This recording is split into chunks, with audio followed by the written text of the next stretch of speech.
Soju Bomb. Soju Bomb. Oh. Soju Bomb.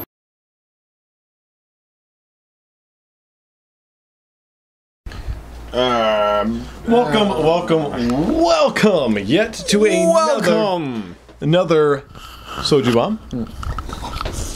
Soju Bomb. Of course, on Soju Bomb, we like to talk about Korean culture, or more specifically, Korean media.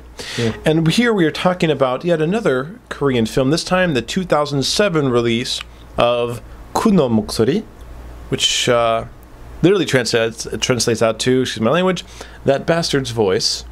But the English title is Voice of a Murderer. Spoiler alert. Thanks English titling people. Oh, so he kills someone.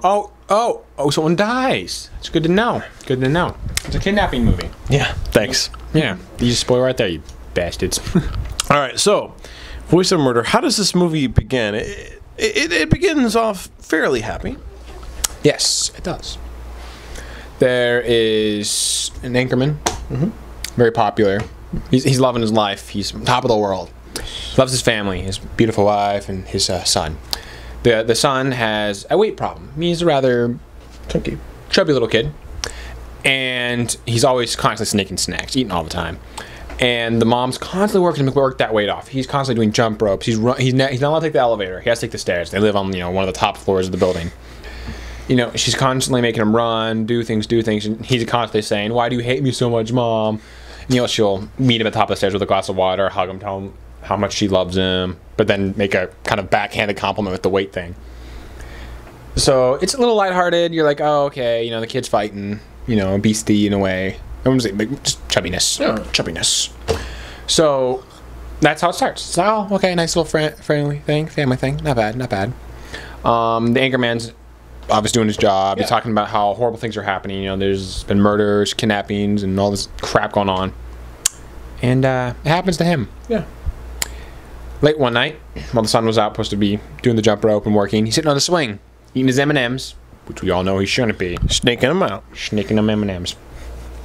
You know how it does the kidnapping thing? It shows the main person in the background. You can hear and sort of kind of see out of focus a shadowy figure approach.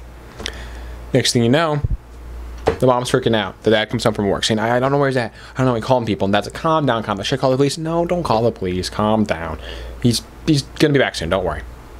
Well, 3 days later, they're in a panic.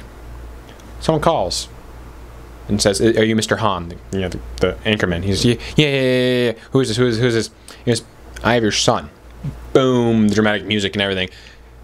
Starts telling him all the demands, what he wants, the money, everything, the drop-off point, what he has to do, he will call his car phone with instructions and everything. So if everything goes swimmingly, right? He brings out the money, he gives it to the kidnapper, and he gets his son back, right? Oh, well, of course. You know how these movies go. Not even sort of. No. He does everything he's told, and yet nothing. And he's confused. Well, why aren't you giving my son back? Why aren't you giving my son back? What's going on? And he will pick at it, saying, your wife did this, your wife did this, or you didn't leave. I told you to go home. And he said, well, I was concerned because I left. The instruction was leave the money in a bag in the back seat, all the doors open, lights on, with the keys in the ignition. He's like, well, someone's gonna steal that. If someone steals that, then they're getting the $100,000 you asked for. You're not. I'm not getting my son back. I'm watching the car, not really watching it, but being around so I know when it leaves, so I know if I get my son back or not. And he's like, no, that doesn't work. We're having a new drop-off point. He's like, fine. So he gets in the car, drives there, runs into a guy who's very suspicious. He approaches him, yells at him, calls him the kidnapper, and finds out the guy's a cop, undercover. Because the wife, even told not to call the police, not involve the police, your son's dead, calls the cops. And the kidnapper doesn't like that. Not at all. And the kidnapper's kind of a jerk. Very, very much of a jerk. Always laughing at them and laughing at certain comments and saying things. He's like, dude, you just kidnapped their kid. You're a dick. There's no other way to put it. There's probably other ways to put it. But that's the best way we can think of it. That's the best way I can put it without... I'll get a look for my mother, but I won't get a... You're grounded. So that's the best way I can put it. Okay, so at this point, we have the wife's very emotionally compromised. We have the father who's getting very impatient because he's doing everything the kidnapper tells him to, and he's still not getting his son back. And you have the police who are trying to run their own investigation concurrently. Now, here's the point we get to in every Soju Bomb. Soju Bomb. Where we... So good. So good. It hits my lips. It's so good when it hits your lips. This is the point we get to in every Soju Bomb where we tell you, if you're interested in this movie, go check it out. You can actually find an English version of this movie on Amazon. When you say English version, you mean like actual English? No. Like the version I have is the one you can is the American version. Yeah. It's super bare bones.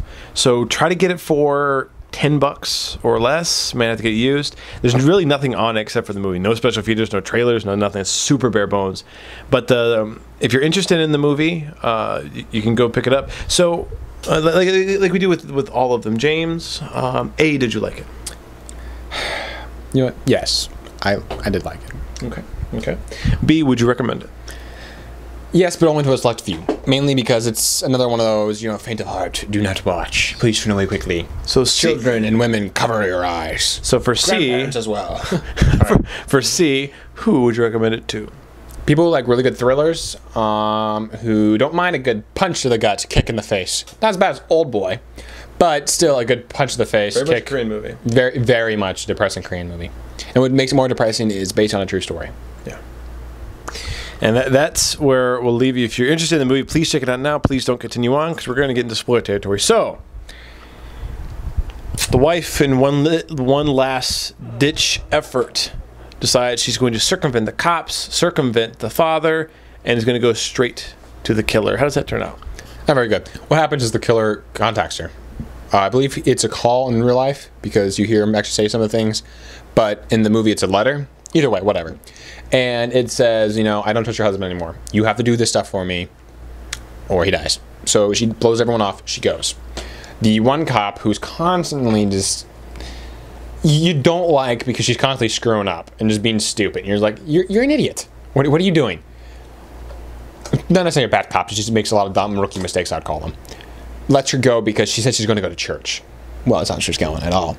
She's in the taxi, traffic. She jumps out of the taxi, runs to the destination, pushes the garbage man over, runs through the trash, finds the letter, goes to the next part, kicks open the trash after climbing so many stairs and having a little breakdown where she crashed on the steps and she hears her son saying, see, Mom, it's not easy, is it? And he's walking up steps. I told you it sucks. Every time I see these steps, I want to throw up. And he gives her a hug, and then he's like, okay, I'll meet you at the top, Mom. Keeps walking. And then she wakes up, kind of focuses better, and she's like, gets up to the top. Gets that initial energy.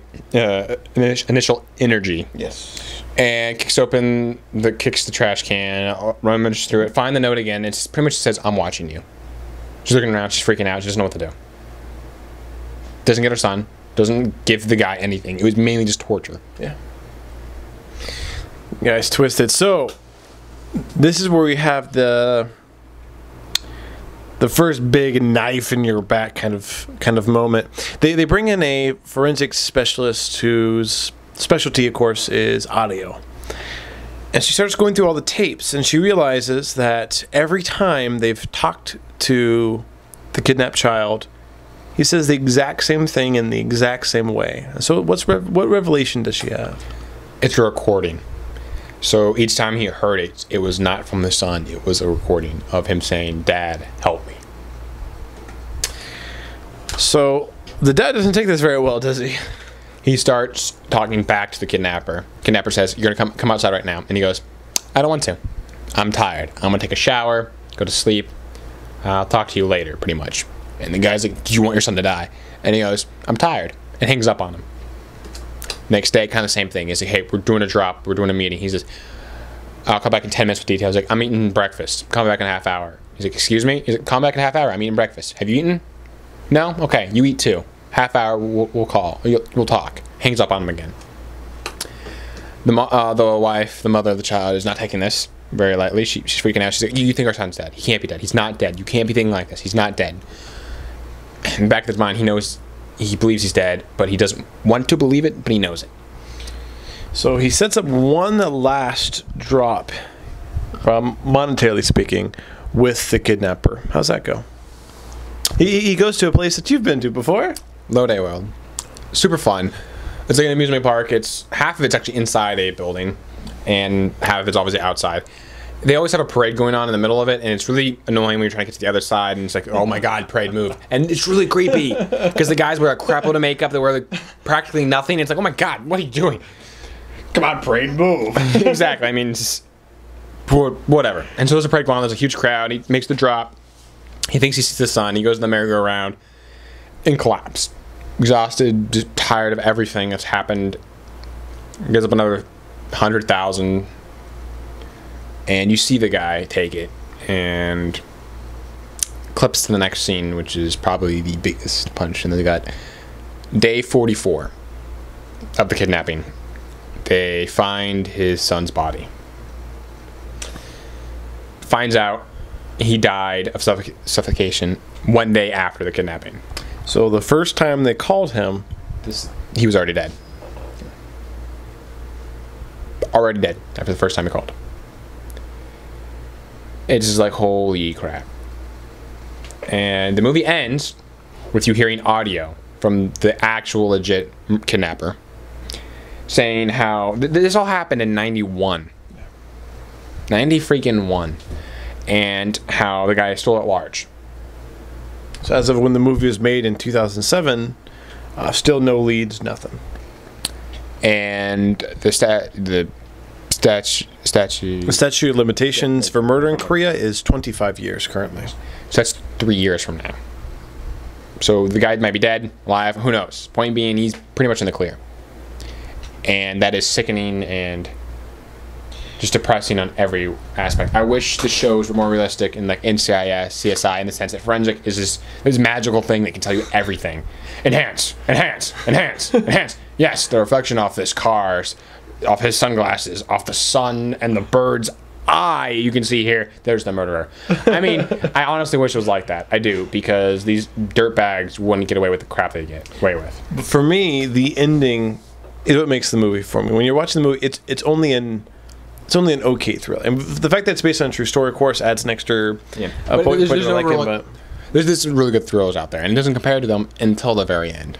For me, that ending felt more like the filmmaker, the director and the writer saying, it was almost like a public service announcement saying, okay, you guys probably forgotten about this. This thing happened at the time the movie was made 16 years ago.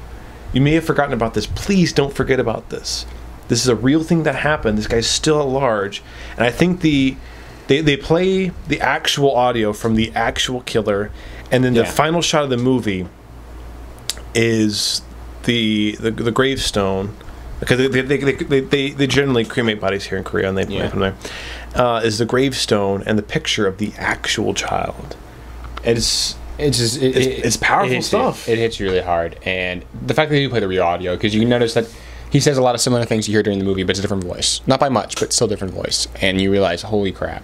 He sounds just as big of a taunting dick. That's exactly what it is. And the fact that you're hearing all this stuff, all these things, you don't want your son to die, all this crap, and you're like, you killed him a day after you kidnapped him. So the time you're saying this is weeks ago. Yeah. It was over a month. Well over a month when they finally found the body. Month and a half. And you're just like, what makes these people do these things? I don't understand. The world's a piece of crap, honestly. I don't know. Maybe it's just the soju talking, but the world's a piece of crap.